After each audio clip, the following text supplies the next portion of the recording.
and we're starting with a new title screen. So the resources that we've shared before in the previous run-in of this particular session was in 2017. So the pages that we've added at the end, we're calling Reactivated. We're revisiting this session. And it's basically a little bit more flipped, more focused on activities and more rooted in sharing the real world experience of practitioners, and we've got some guest speakers today that you'll hear from. There's some links there on how you can access our journeys, and I've just noticed there's an error there because it's referring to the flipped classroom that we need to correct, but there's a whole series of journeys that complement these talks and these webinars that we've given that you can access. So Alistair, are you going to share, or Lillian, are you going to talk through this one, and do you want to share your screen? Yeah, or just... no, you carry on sharing your screen.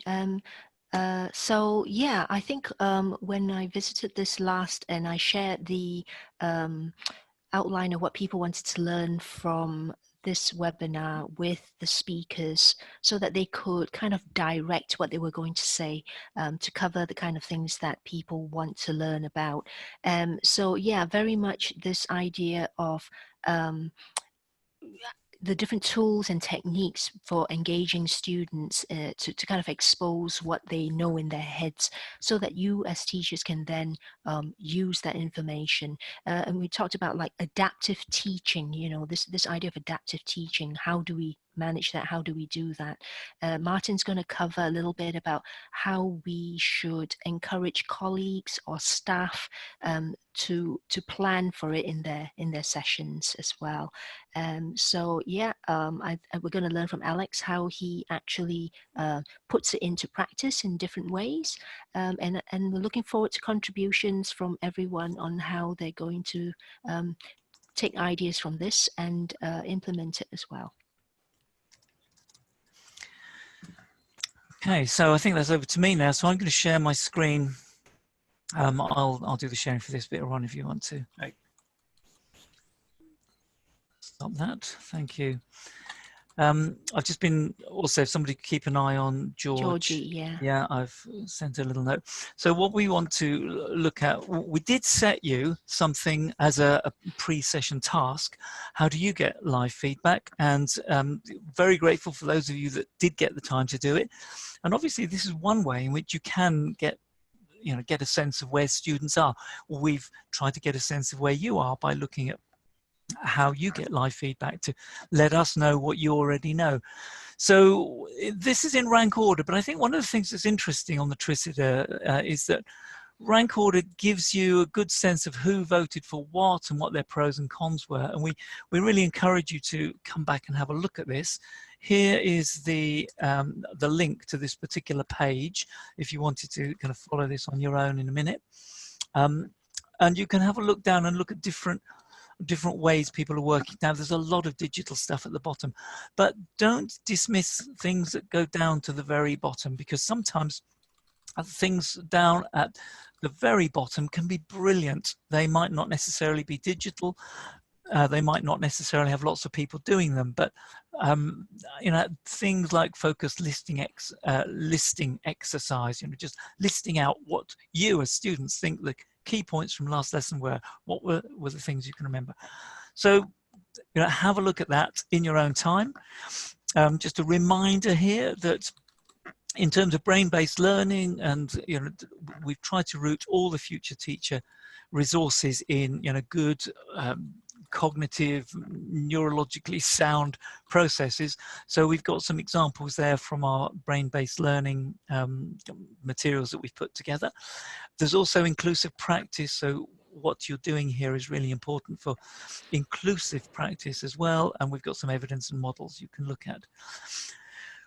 The key thing that we're going to be exploring today is putting together a tool suite. And again, I'm not going to go over these. These are from last session, but just to remind you that we showed you, and you can come back to this, each of our toolkits that are our favorite toolkits that you can have a look at and find out more information on. And we've also got the mind map of the key ideas, the issues, the sorts of things that we looked at. So that mind map you can explore and it gives you a sense as to where all these different elements fit together. That bit is from previous session, so I'm just going to go to the starting on this session. So that was just a reminder, if you haven't been on a previous session, if you missed the 2017 version of this, there's loads of really good stuff here. In terms of how we're revitalizing this and refreshing it, just the final bit that I will mention before I hand over again to Lillian and Alex is just precautionary principles. Now, this isn't specifically about feedback, but Dominic Lukesh, that some of you may know, he's very active on various lists. Dominic talks about the importance of understanding metaphors in the right kind of way, because one of the ways in which we often make assumptions about what students know is that when we explain something with a metaphor, that they actually understand what the metaphor is. And so there's a very long blog post here, but for those of you that are interested in the kind of geekier side of understanding metaphors and the way we teach and how that can sometimes be brilliant, but you have to make assumptions about what they also understand by the same metaphors, that's a good bit of reading. So I'm going to pass back now to Lillian to introduce Alex, our first speaker. Well, yeah, I think Alex is going to introduce himself in his slides. So I think, Alex, it's over to you to share your screen and let us know when you're ready. We'll just make sure he's unmuted as well. Hi, can everyone hear me? Yes, brilliant. Great. So thank you for having me along. So I'm Alex. I'm a lecturer or an associate lecturer from the Department of Psychology here at the University of York. And due to my role, I'm on a teaching scholarship contract. I actually teach pretty much all the year groups, and not just in terms of academic information relating to their course, but also academic skills, employability and outreach. And this means going out of my comfort zone a bit, because I'm actually trained as a sleep and memory cognitive psychologist. So I've used feedback in a variety of ways because I really want to engage my students, and sort of I've been trying and exploring and trying to push myself outside of my own comfort zone, really, to get the most out of the tools that I'm just being made aware of. I have compiled a few examples of attempts I've made, and some have worked better than others, and some not so well. So I'll just walk you through those now. So I do use Mentee quite a lot. For those of you who don't know, it's a browser-based question tool. It's got quite a lot of flexibility, and students don't actually need to have an app or anything like that downloaded. They just need a device that has access to the internet and a browser.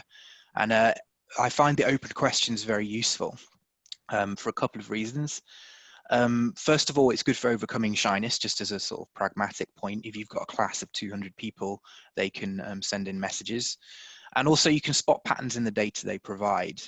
And in this particular case, I actually hid the feedback that the students sent in. So it was on a careers day we had a couple of weeks ago. And traditionally, students are very shy. And we have a number of speakers on this career day come in from all over the UK and talk about their jobs in relation to psychology. A lot of them are ex-students, former students. And we often find there's a bit of a dead silence at the end of their talks. So I tried this. I engaged in Mentee. I just had it on my laptop, and I asked students at any point throughout the speaker's talk, they could ask a question, and then I relayed the question at the end. And this seemed to work really, really well. And it allowed us to spot patterns in what the students were thinking about. So there are a lot of questions to do with salary, a lot of questions to do with basically the kind of qualifications they would need. So in future years, we can perhaps refine what we tell our speakers and make the talks increasingly sort of relevant to our students. This is an example of perhaps something that didn't go quite so well. So the idea was good, I think. So this is actually a lecture I did on infancy, and I was trying to get the students to give me their definition of a gesture before I defined it, because the way gestures are measured is actually different. The sort of scientific term and the terms we use, the different types of gestures are different from perhaps a lay concept of what a gesture is. And of course the students would have a lay concept because they've not been taught about the sort of specifics of gesture yet. So I just had a warm-up question that I opened up to the class, using that mentee flowing grid, and I actually displayed it on the screen, and I just asked them to name a gesture. This went a little bit wrong in the sense that there are actually different emojis and things like that. You really haven't lived until you've had 50 students message you the middle finger emoji in the middle of class and it comes up on screen. So that is something I had to deal with at the time. Now, my way of overriding this is to actually blank the screen if it's being recorded via a lecture capture. And then I just mentioned some of the responses students used. And then I use these responses to talk about, well, actually the differences in gestures that you've mentioned are not quite what we're looking at. For example, John Lennon there is using what we'd call a cultural emblem, which is actually not something we would use when measuring gestures in infants. And also some of the students did suggest pointing gestures, for example, are something that we would measure. So I basically went through some of their responses and talked about it in those terms. Another really good thing that I think really worked, and it's not actually my idea, so it was based on work by Sally Quinn in my department and several of my colleagues. They basically took, this is academic skills, so we were teaching a class on academic skills, and we wanted to get the students familiar with our marking criterion, but also familiar with what makes a good structured essay versus non-structured, and to sort of hammer that point home based on student input. So we got the students to take part in a sort of proto experiment that they didn't know they'd taken part in until the sort of grand unveiling at the end. So the class, half the class was given an essay that was quite well structured in terms of the sort of order of proceedings and the logic and the rationale. And the other half were given the same, the essay had the same content, but it was in an unstructured form. So essentially we had two conditions. And then at the end, we got half the class to vote on the grade they would give that based on our marking criterion, which we had provided. And the other half did the same. And then we unveiled actually the manipulation, if you like, the experimental manipulation. So at that point, the students had actually seen and taken part in and produced data relating to the structured or unstructured nature of the information we'd given them. And on the slides, I've included links to both the structured and unstructured, and also the original paper if you want to find out a bit more about this. I mean, this was actually really a big success. So I think over 90% of the students basically after these classes said that this really helped them understand structure a bit more. Here's another example I used, and this was in a class I'm doing currently on action decision making, and I'm going through different tools in sort of psychologist repertoire to measure various aspects of something called executive control. And one aspect is something to do with creativity, which is actually notoriously hard to measure. And all I did here was ask students to name as many examples of the brick as possible. So this is actually an example of something called Guilford's alternative uses task. And what happens is the students can submit as many responses as they want in a minute or 2 minutes. And then I can use these responses to talk about the way this test is scored.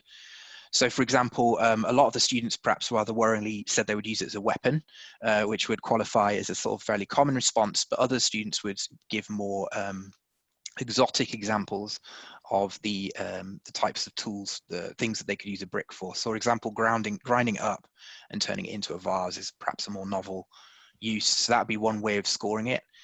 Another would be elaboration. So some students would provide more detail, another would provide less detail. So this was another useful way, and there are other ways you can score it. So I was actually using data, and again I would read these out with the projector blanked due to the unfortunate incident with the middle fingers earlier. And that is just a general hazard. If you do have students that have access to sort of open questions like this, you have to sort of steel yourself, or at least be mentally aware that you're going to get some class jokers who will have a bit of fun with it as well. Just a sort of final example, which I'll talk a bit more about, is probably the most ambitious thing I've done in terms of getting responses from students and doing something with the information. So, and I'm including this partly because just for inspiration. So you don't necessarily need to have like loads of really complicated technical stuff going on. And in some ways this was relatively straightforward, and it only used Google Docs docs, which I actually was in control of. And this was a Turing test that we did in a class on consciousness and free will.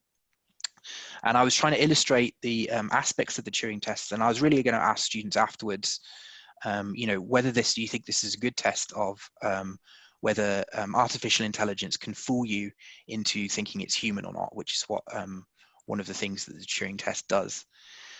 And so this took a bit of rehearsal. So I actually had a collaborator, and she hid somewhere in our department, and we had a shared Google Doc. And then I found the most sophisticated chatbot I could find called Mitsuku, who's basically, she portrays an 18-year-old, so about the age of the cohort that we were talking to.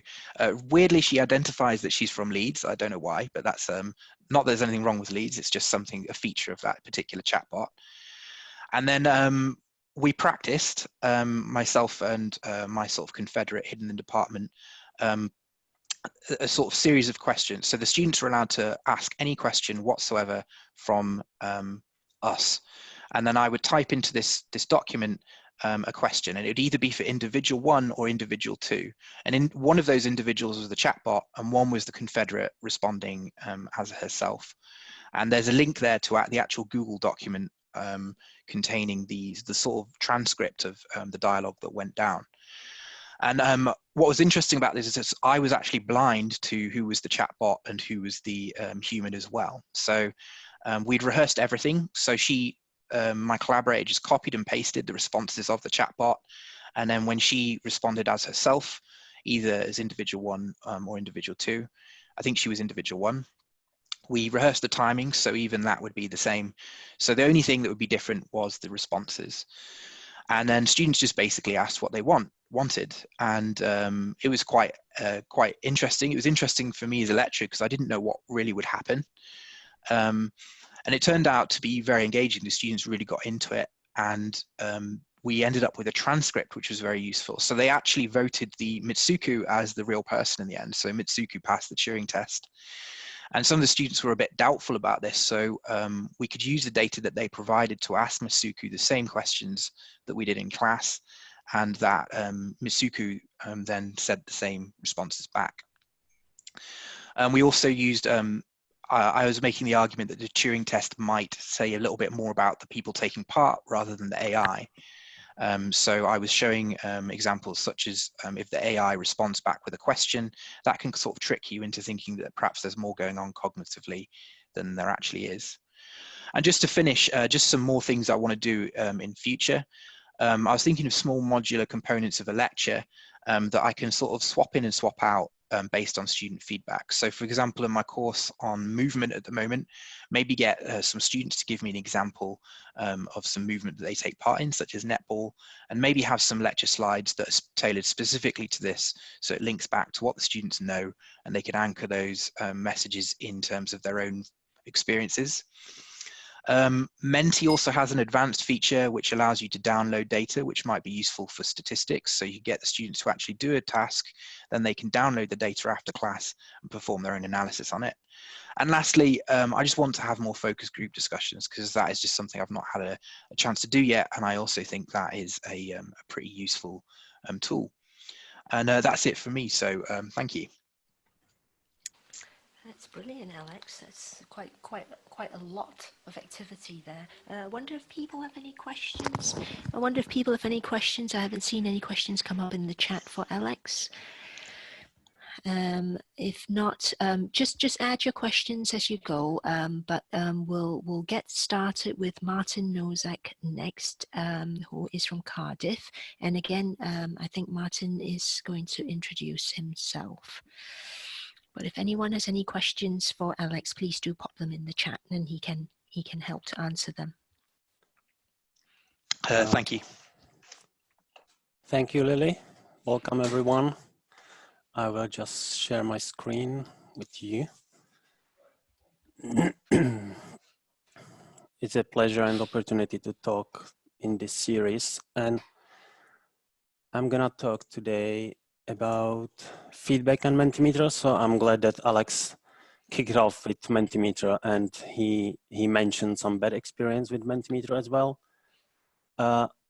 I prepared all the presentation through Mentimeter. So as you can see on the screen, if you have any device, please go to menti.com and use the code on the top, and you can follow my presentation, because I also put some interaction so you can try it out how it works from student point of view.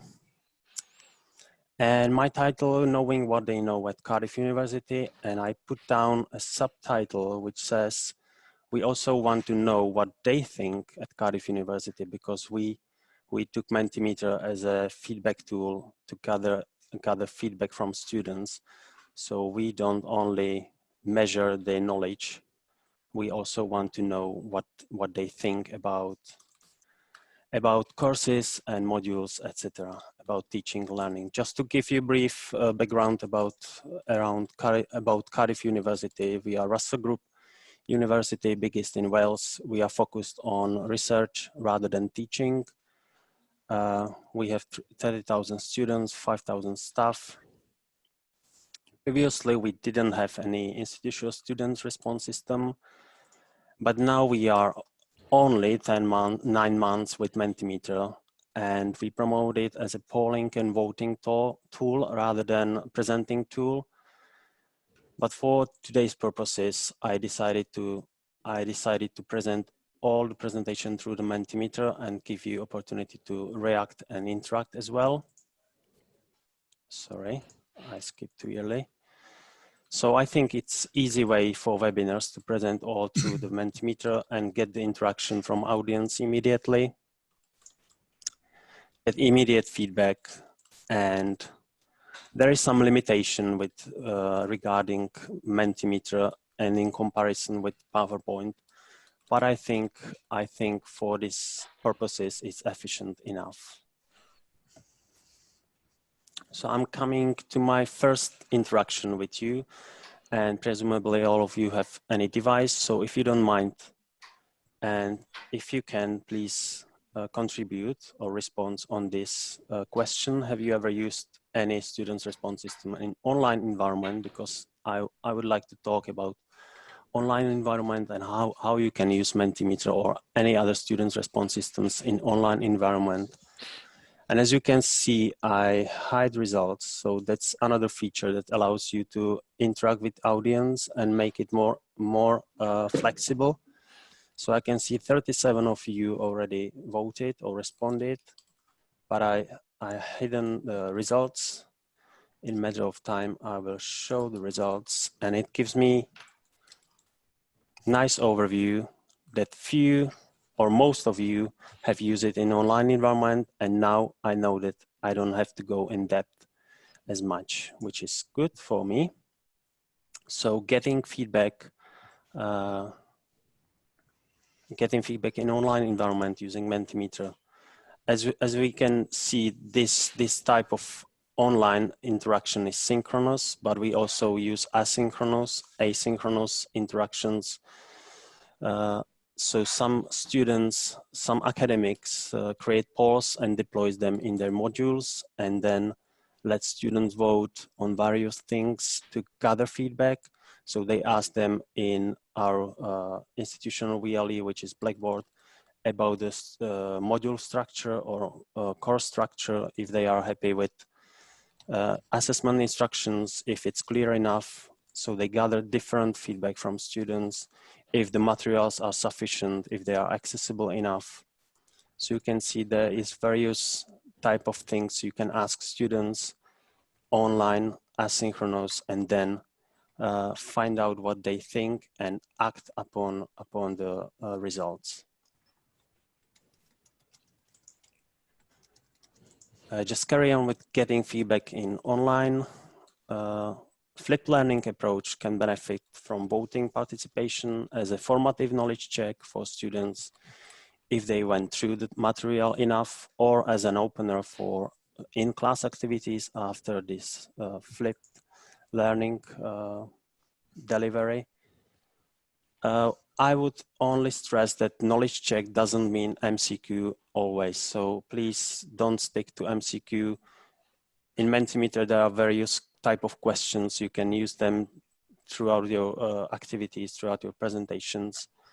don't stick to MCQ only. Open-ended questions. Alex mentioned some risks. I will highlight these risks. Sorry, I was too quick as well. Again, yes, so you can control how and when display results, as I showed you in the interaction. And I mentioned the anonymity and the risk that Alex already mentioned as well. So it can be advantage and it can be also a risk. So obviously, usually there is a profanity filter. I don't know why the profanity filter didn't filter the swear emojis in Alex's case, but I'm not sure if it's linked to our contract with Mentimeter, because with the profanity filter and we tested it, it didn't let through any swear emojis. And obviously in online environment, everyone can participate, because we assume that if they participate, if they are online, they have device available.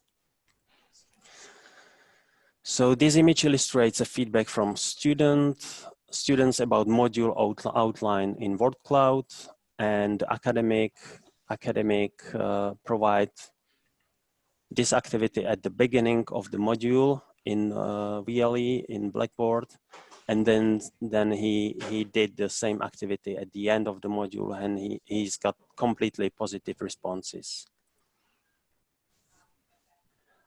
This image illustrates the risk of anonymity and moderation switch off in a good way. So as you can see, first I was like, wow, then I was like, no. I think these responses and then this risk from inappropriate responses is linked to your relationship and trust with students. And it also obviously depends on the class size. Then I would like to speak a bit about how to engage students in activities. It grabbed my attention from previous webinar that it's something about process from innovating to normalizing. I think this is linked to technology. So it's new at the beginning, but it gets to normal as you use it throughout the time. But then as you use it throughout the time, it becomes normal, and you need to think about innovating it again in terms of content.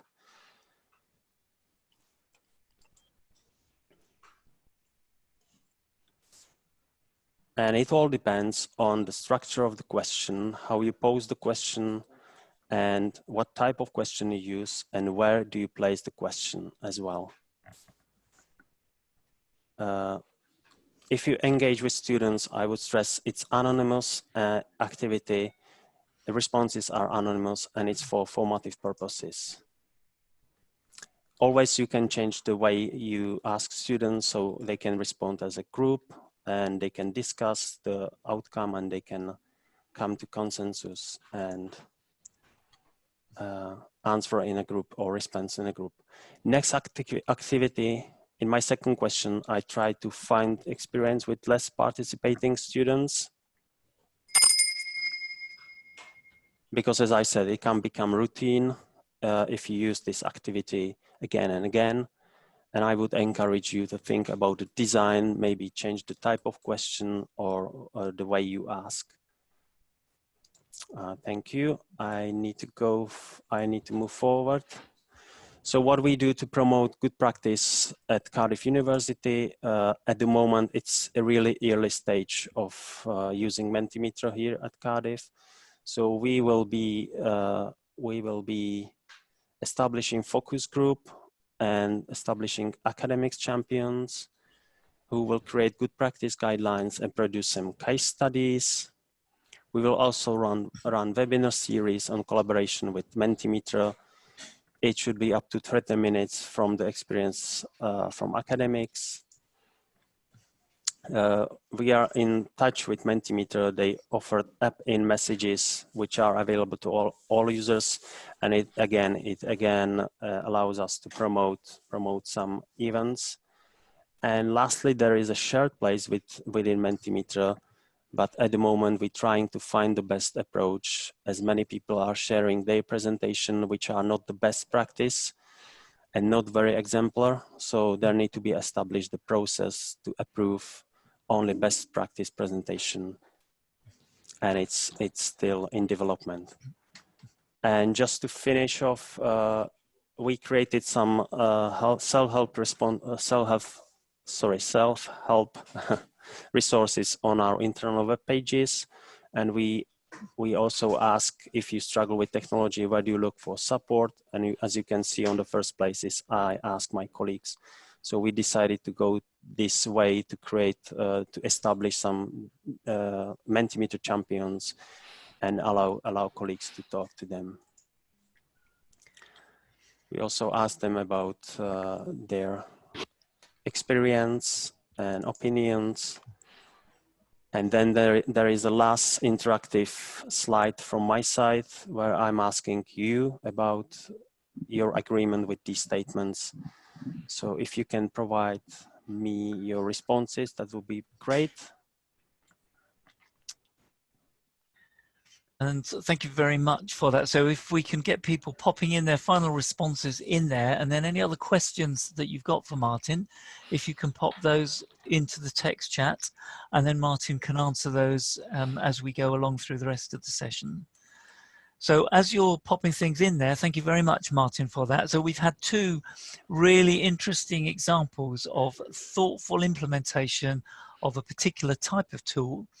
What we're going to look at now is a slightly different context, because we've had two HE examples. We're going to have a look at a further education example now with Kelly Edwards and Dave Monk at Harlow College.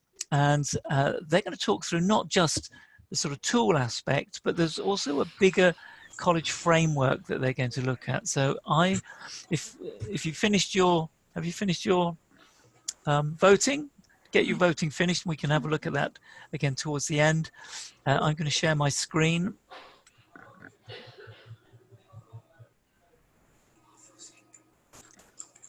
And I'm then going to take instructions from Kelly and Dave. So do you want to talk us through, Kelly and Dave? Yeah, good afternoon, everybody.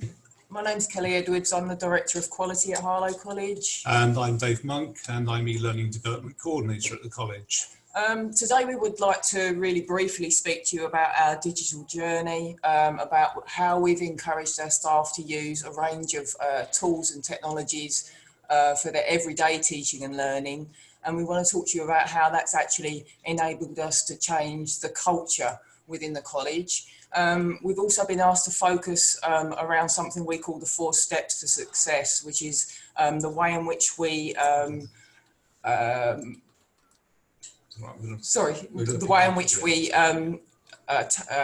target set with our students, but we're going to come on to that in a minute. If you want to move the slide on, that would be brilliant. Okay, so basically, if we wind back about 5 years, we started out a new digital strategy for the college. This is partly linked to the fact that we've done, well, it's strongly linked to that, we've done one-to-one iPad deployment to all staff and students at the college. So initially, we looked at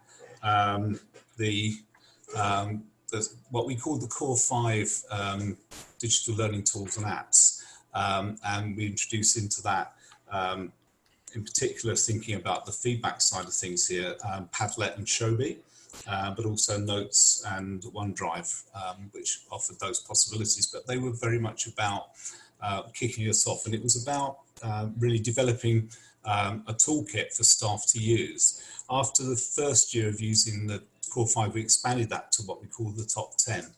So that toolkit, it grew.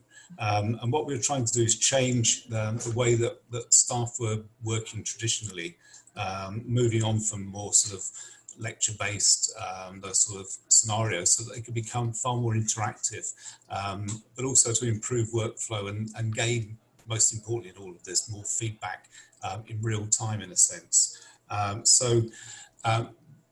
This is all has become very embedded with us, and Kelly will talk on further about how that affects the way the culture works in the college. But just thinking again about the sort of key feedback tools that we use at the college and are successful at the college. Within the top 10, we've got Nearpod, we've got Kahoot.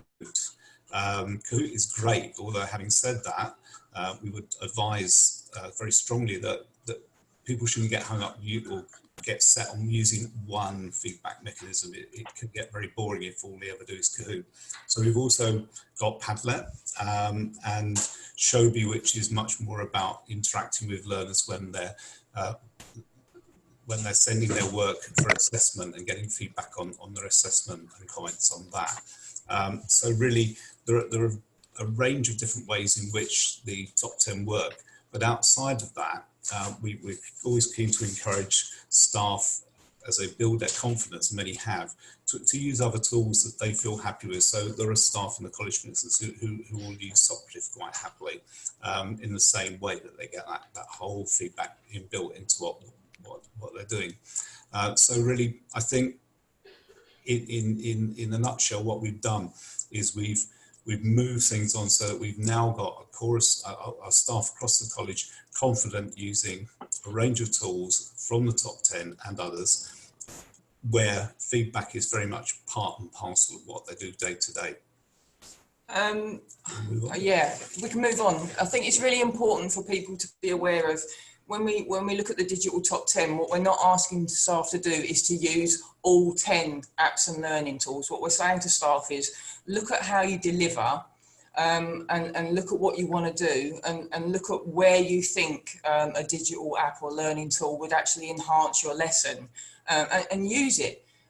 So we offer 5 staff development days over the course of the year, and we have digital leaders that help us deliver training. We're very much about sharing best practice, and we have whole cross-college days where we share and celebrate what we do. I think that's really, really important. And over the last 5 years, I've done a lot of work around growth mindset, but initially I was told to introduce growth mindset into the college, and I'm sort of stepped back from that because you can't force growth mindset on anybody. But what we've done is actually asked our staff to look at where their mindset's at, because obviously people go in and out of growth mindset all of the time, but we've asked people to say, where is your mindset at? And how does that actually influence you as a member of staff? How does your mindset influence your students? And how can it make you feel? And how can having a more growth mindset, how can that actually influence the way in which you behave with your students? We've encouraged students, our staff, to be more open with having people in their classroom, open with sharing, etc., etc.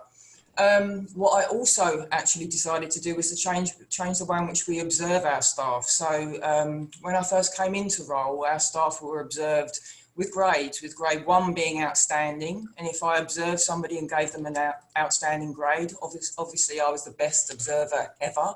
But if I graded them at a grade 4, I was obviously the worst observer ever. We lost those grades, and we changed them to judgments that were more growth mindset focused. We worked with more Ofsted-based walkthroughs, which were short and sharp, but done on a more regular basis. And we decided to work with what we call the Power of 3, which are supportive experiments. So we have 3 members of staff and a Power of 3 lead. We actually plan our walkthroughs together. So during the course of a year, a teaching member of staff will have the opportunity of having a planned session seen, but they'll actually have the opportunity of going into a class on 3 other occasions. It's allowed our staff to be more brave and have the opportunity to be brave. So it's actually improving teaching and learning in a massive way, which has been great. Alongside of that, can you move the slide on? Is that okay? Yep. Alongside of that, in our last Ofsted inspection, one of the key things that the Ofsted inspector said that they couldn't see was students' improves. They said that they couldn't see student progress, which was really interesting, because when they actually spoke to the students, they could clearly hear it, but that they couldn't see it actually written on walls in classrooms and written in targets. And what had happened was we tried to go through target setting processes with our staff, but our staff had got so hung up on the language that was being used and the terminology that was being used, whether it was aims, objectives, outcomes, learning outcomes, etc., etc., over the course of the years, they'd sort of given up. And so they weren't really setting targets. They weren't setting smart targets. They weren't doing anything. So we decided to sort of strip it bare, strip it back down. And we came up with this, the 4 steps to success, which is really, really simple. And I think some of you will look at that and appreciate how simple it is. So basically we said, you know, what do the students need to know in a lesson? What do they actually physically need to do? By the end of the lesson, what do they need to show us? And actually, what do they need to improve? And by improve, we don't mean what do they need to improve as in get an A grade or get a distinction in their BTEC, but what holistic skills do they need to be working on? I haven't actually explained, but our students don't have hour lessons or hour and a half lessons. We have unit half days or unit days. So we work for a longer period of time with our students, which has actually really helped them become more successful because they have that period of time to actually do the doing in the classroom with the support of the teacher. So that's had a massive impact on our success with our students. So we introduced this 4 steps of success about 18 months ago. And it's really, really helped our teachers be very clear about what our students actually need to know, do, show and improve. And it's actually helped them frame a lesson far better than they could do previously. Like I said, it sounds very, very simplified, but in terms of our students being very clear about what they need to work on in a classroom and what they need to improve, it's really actually helped us and helped our college. That's it, actually. That's great. Thank you both very much. Thank you. Thank you. And I do love I've just popped in the text chat there. I love the way this is actually going beyond where the students are, but it's also giving them a direction. And that's really great. So again, any questions, any comments and feedback? Because I think we can trim some time off the next bit that's on our lesson plan thing. We can trim time. I'm quite curious about the power of 3. Do you just mean like this idea that, you know, you bring things down to 3 chunks, and that's kind of a psychological trick? No, so the power of 3 are based on supportive experiments. So basically we'll have 3 members of staff working together, and they might come from a common area, such as, for example, carpentry. So we'll have 3 teachers from carpentry, but I might be their lead. And then what we do is one of those teachers might want to plan a session, but instead of planning it on their own, we'll all plan that session together. So we'll have the carpentry experience planning, and then as a teaching and learning expert, I'll help them plan that lesson.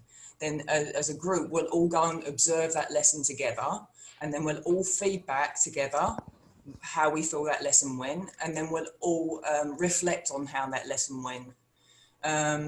So what we're getting is we're getting that feedback, and most importantly, we're getting the reflection on how the actual lesson went, and we're getting what we actually need to do moving forward. So we're getting that 3 times round over the course of a year. So there are no actual judgments. We're not grading that lesson, but what we're doing is we're saying this is where that person needs to go, and then we're coming up with ideas to move that person forward. And it's done in a real supportive environment. So it's a complete change from most other colleges. Most other FE colleges don't work like that, or are not really working like that. There's normally a judgment. There's normally you are a grade 2, you're a grade 1, etc., etc. What I'll do, there's some more questions coming in. So can I let Kelly and David respond to those in the text chat? Of course. Lillian, do you want for time to keep my screen on here and you talk through the next bits? Yeah, I think I'm already sharing. Am I? Okay. Oh, that's even better. Yeah, that's fine. You're sharing. Yes. Okay. So this next bit was contributed by Sam Pywell in University Central Lancashire. And so she couldn't be with us today. She'd have loved to, but she couldn't. So she's contributed a Wakelet.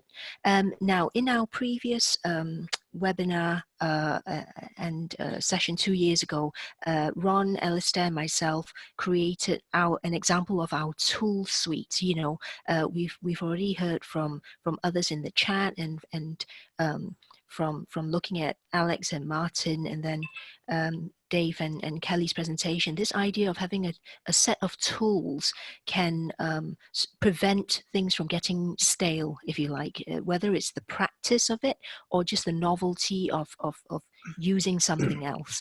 So the educators over there, University Central Lancashire, they're very big on Wakelet and Flipgrid. I haven't seen very many other universities use it, but they're mad on it over there. So I'm not sure if people in this audience have used it very much either. But I thought it'd be quite useful for us to have a look at what Sam's been doing, and then for us to have a try with a Wakelet. So what Sam's doing in terms of ways to assess student knowledge mid-session, and we've had this discussion that it's not just an assessment, it's adapting your teaching after you know what the students have kind of understood, or maybe you're starting from what the students already know about something, like Alex does. So this Wakelet is available for you to come back and browse, so I won't go into it in too much detail. They've got a DigiLearn sector for all their staff to learn from each other, so feel free to join or ask to join it. The kind of tools that they're using, like I say, Wakelet to kind of curate all the student information, and then they have this thing called the scavenger hunt app. I've not tried this yet, this goose chase, but I'm definitely going to go and try that at the end of this session. It's a digital scavenger hunt. So using gamification to test student knowledge, which is quite motivating for the students. And then what they're doing, I'm just going to keep scrolling up now, is obviously to use Wakelet. So you might kind of, like some people use Padlet instead, and there's pros and cons to different tools. We were worried about how much of our data Padlet was using, and so we started looking at other tools that might be available. The thing about Wakelet as well is it's got this accessibility function, which is quite nice. So students can kind of have this read out to them. I won't start that going now, but it's got some nice accessibility functions that you can see here. Unfortunately, with Padlet, I've asked them about their accessibility, and I'm struggling to kind of get a good answer back from them. So this could be a nice fallback position for anyone who is wanting an alternative. So the other thing they use quite a lot is Flipgrid. So students create little video responses to something. So you start a topic and the students kind of can either put text or pictures or actually audio and video to respond to something. So that's again something that you can go and try for yourself. And she's put a lot of material here to kind of get us started on it. So that's quite a nice resource. So on the next page, and I guess we should put this in the text chat. What we can do here is to have a go at this Wakelet, I guess. And I literally, this is hot off the press, I set this up yesterday. So what you can do is on this page, you can click on the contribution link. When you've typed something, don't forget to click save and exit, okay, on the top right.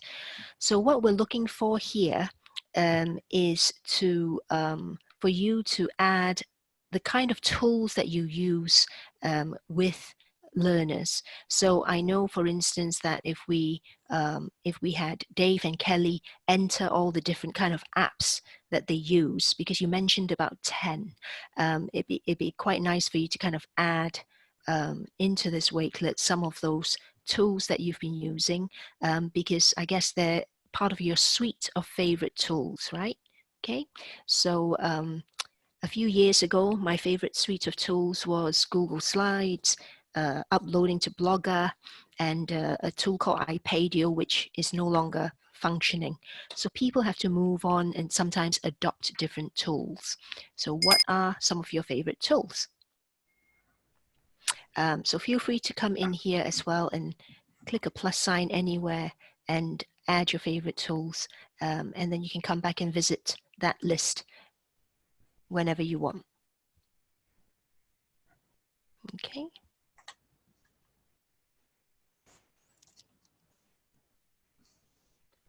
I think that's. I think we're just going to leave it there and let people contribute to that in their own time. So I think we're over to Ron now, but I think he's still basking in the glory at being quicker on the keyboard than me at putting links in the chat pane, but slower at getting his microphone going. So I win on that one. No, I'm on the microphone, Alistair. I was actually about to kind of say that there's a bit too much reference to specific brand name tools. And I mean, you know, I know it's obvious, but we should remember that it's actually the affordances that those different tools provide and the different types of interaction or technique they facilitate that's important, not the brand or the, you know, and obviously it's a different topic, but there was discussion about the privacy and so on. They're all things to consider. And we do have a Future Teacher Reactivated on being digitally savvy, and if you didn't get to the first one, go and have a look at that in our Future Teacher page. We do indeed. I think you added this page just before we went live, Alistair. So do you want to talk about the? Yeah, just very quickly to say that if you're not familiar with the Education and Training Foundation's enhanced digital teaching platform, they've got loads and loads of little bite-sized, literally 4 or 5 minute training resources. It is a further education focus, so some of the examples used, in fact all the examples used, will be from FE rather than HE, but the principles are still really transferable, and there's several of those. If you look on that page, there's several that are relevant to today's topic and indeed to others. That's it. Okay. We have another activity for you all to do, but we usually just cover a few key points just before the end. So we, as well as all these talks on various topics, and they're all freely available to you, there's also a virtual learning environment called Pedit. It's one that's used in Norway, one of our partners in the first couple of years of the project. And we have a whole load of mini courses, journeys as we've called them, that cover these topics, including the knowing what you know, getting feedback, but extend what we cover and provide the opportunity to undertake a few activities and to kind of reflect on your understanding and use of the various tools or the various practices or the various frameworks that we've covered in the various sessions. So this is a step-by-step guide to talk you where you go to register and how you access those mini courses or journeys. This is a page about us. If you like what you hear on these sessions, but you don't have the resources to kind of use and provide CPD sessions in your own institution, and we'd be happy to help and hear from you if that's the case. We do ask you to do one thing. Where have there's a page missing there. Oops. Is it not just the one thing? There's a page about this resource that's clearly hidden at the moment. While I unlock that, we usually ask everybody to share what one thing will you do as a result of what we've covered today. You'll see that there's a text wall there and an instruction that you can only type up to 320 characters, and do be sure to hit submit. Once you've done that, it may not be instant that you see the result, so don't then hit submit and submit and submit again unless you actually want to post a different response, and you'll see those appear live. We'd like you to be as specific as you can and as focused as you can with that, rather than just say re-look at the resource, because that's a bit general, and obviously this is one way of us assessing what you've liked and what's interested you from this session, and we use those things to inform subsequent sessions as well. I'm going to stop sharing my screen. Alistair, perhaps you can share your screen so that I can just very quickly unhide the page that I think is missing. Yeah. Just give me a second to get back to where we were. So we've got 5 minutes or so before 2 o'clock, and we normally hang around for about 10-15 minutes afterwards, just for a kind of debrief, really, where people can chat together and talk with us. So let me go back to where we are. Sorry, I was just on the getting digitally savvy to put that link in there. So the what one thing, I think that's a bit, there we are. Ron's got that refreshed now. So any other comments that you want to go and ask any of our presenters, that would be great. Ron, I think, will tell you about our next session very shortly as well.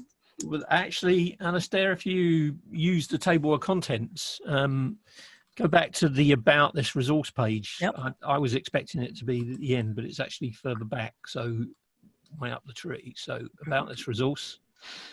Next Yep. one down. So this is a page that should have been at the end, and we usually make the point that we're using Xerti for this, and there's some information there about there's usually an assumption that you can't use Xerti very easily for capturing feedback, but actually there's many ways that you can use Xerti, and I think you'll see that throughout the various talks and webinars that we cover here. If you move on to the next page, Alistair. This is a revelation directing you to navigate for me. We make the point that we're always looking for guest speakers, like you've heard from the brilliant guest speakers today, to share their experience. And the next topic is collaborative teaching and learning. And you see the blue link there. That's actually a link to the registration form for that session. So it's already live. It's a departure from us. Usually we take a while to make that available, but it's available live, so you can already register for the next session. And we encourage you today, if you, I mean, there was a great point about the power of free. Seemed to me a good example of collaborative learning amongst staff. But we'd be keen to hear from any of you that have got good examples of collaborative teaching and learning. And if you'd like to do a guest slot like you've heard today, then please contact us either on the mailing list or via the various links that are provided there. So probably best to switch back to the what one thing now, Alistair, at the end.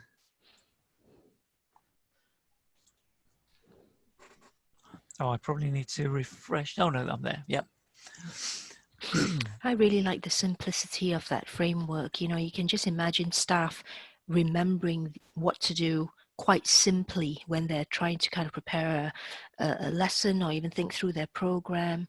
And for students as well to understand. So yeah, it's really, really good. So keep these text chat coming in. And again, we're going to be hanging around. Normally, normally there's maybe a dozen or so people that don't have to rush off, and it's a chance for us to open up the microphones to actually talk to one another as real life human beings. And again, if you've got suggestions, if you'd like to offer for next session, thank you, Mary Jane. Mary Jane's popped a link in there. We'd be delighted to talk to any of you that might like to contribute to a future session, and we'll chat with you and work out how we would weave it in. Okay, so if anyone's interested, there are other communities who kind of promote specific sets of tools more than others, but we like to try and keep it quite open and make sure we kind of collate as many different tools that people are currently using as possible, because you just never know what fills a particular gap. As Alistair said, every tool's got its particular affordances, you can take advantage of them at different times. I'll give you an example. So like with Padlet, one of our, I'm just going to ramble on, but Ron is likely to kind of stop the recording anytime now, aren't you, Ron? Well, I can do. Yeah, I'll ramble on afterwards. I'll stop the recording now then.